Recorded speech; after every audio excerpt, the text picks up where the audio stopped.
I used to think art was a total waste of time. For me, success was all about numbers, charts, and results. Stuff you could actually measure. That's why I picked business administration.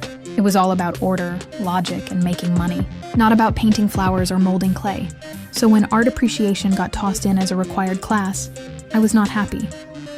"This class is useless," I whispered to the person next to me on the first day. She just shrugged and kept doodling. Our professor, Mr. Manalo, was nothing like my other teachers.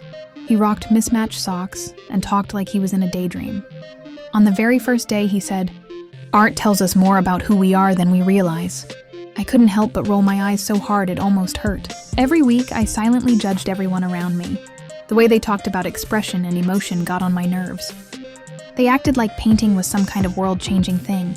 I kept to myself, did the minimum, and just counted down the days until I could get back to my spreadsheets. Then came the final project. Make something that shows your truth. Truth? I thought. How about the truth that I hate this class? I almost turned in a blank canvas just to prove a point. But something held me back. Maybe I was just scared to try something I wasn't good at. Afraid of looking dumb. Afraid to admit I didn't have all the answers. So I stayed up all night painting. Nothing fancy. Just a lonely person sitting in a room with a bunch of closed doors.